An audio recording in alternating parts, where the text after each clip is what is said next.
You did. And Okay. I think it's a good segue actually to talk about Guasha.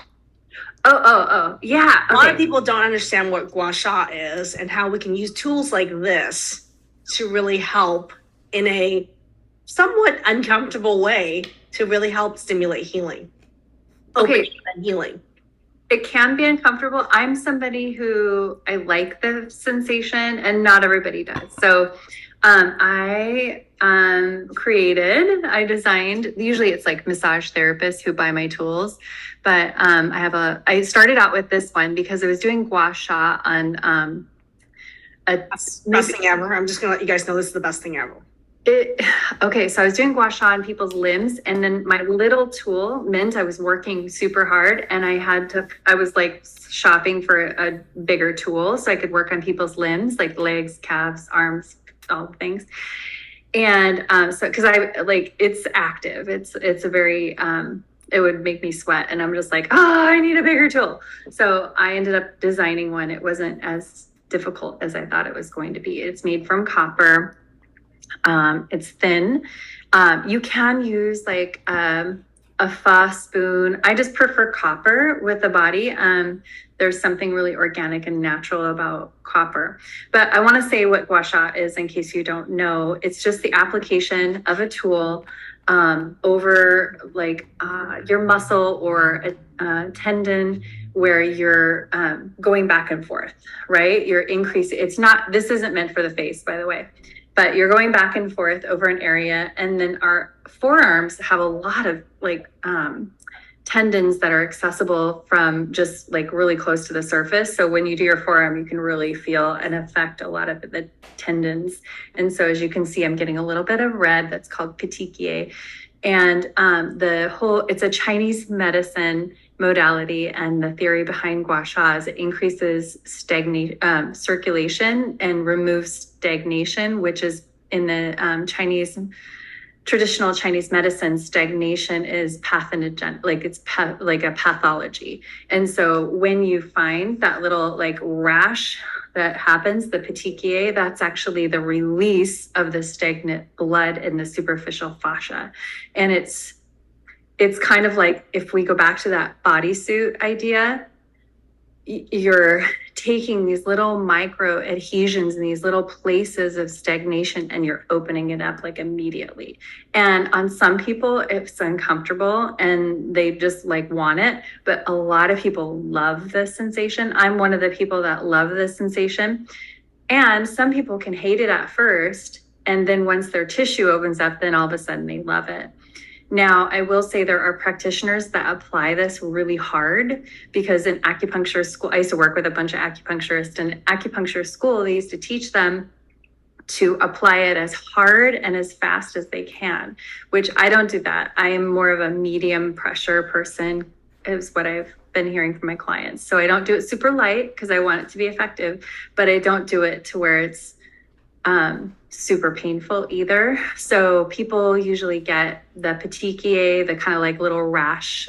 If you can look online, there's some terrible pictures online of gua sha marks, but it actually looks worse than it feels, and it just releases a lot of stuck heat and stagnation in the blood, and that causes like new blood flow to all those areas. And it just, I don't know, it just opens up the fascia and it feels really good. But the people that don't like this modality, I usually do cupping on. But anyway, that's another story. Well, what I like about this is that, again, I mean, there are Guasha tools out there, and I bought a lot of them. Yeah. But I bought this one, and I love this one. I think that there's polarity to metal. There's energy to metal. I like the way that there's flexibility in this one. And it warms up to body temperature really quickly. And I also like, because of how thin it is, the precision with which you could do this. Like I do this between my toes with dealing with my top, right? I mean, you taught me how to use this all over the place. Yeah, I'm so glad.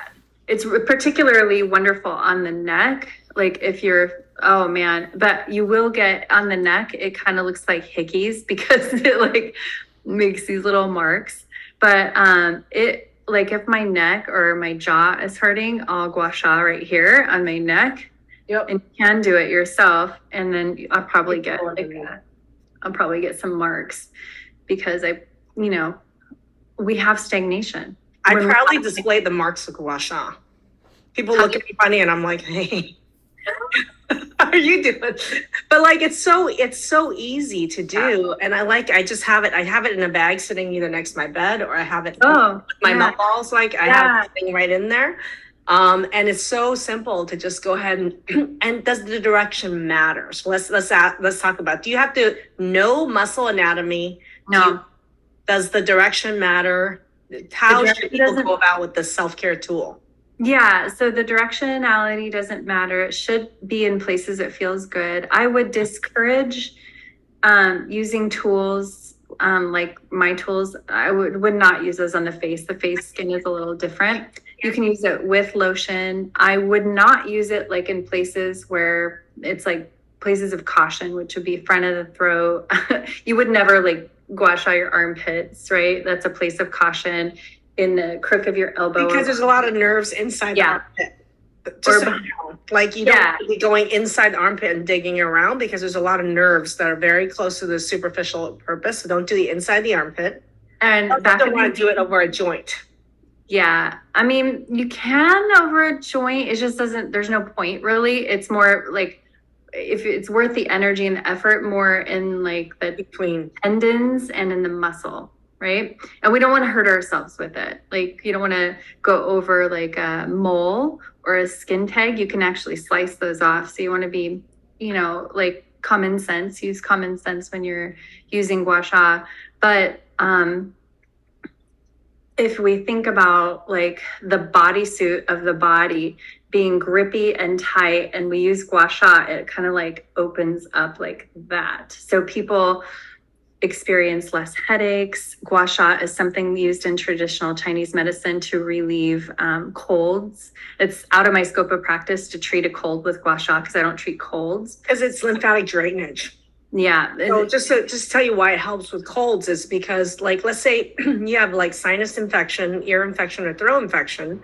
These lymph nodes all around this whole area carry a lot of the infectious cells, the inflammation that's being carried away from it. So what happens is even with a little bit of light pressure and you just go down your neck like this, you're draining all the infection and breakdown products down away from the head and neck towards the rest of the body through these what we call lymph channels, and then it drains out to the rest of the body. So you're actually clearing infection.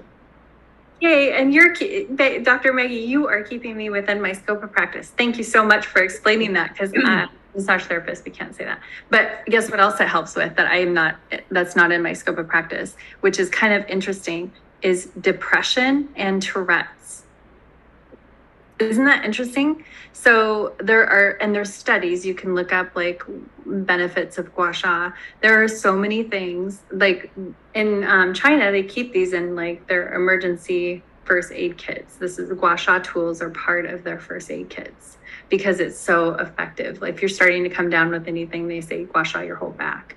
So yes, the fascia is my focus in my practice because I feel like it's the root of the contraction in the body. When we open up the fascia, both it helps with the mental, the physical, and the emotional bodies.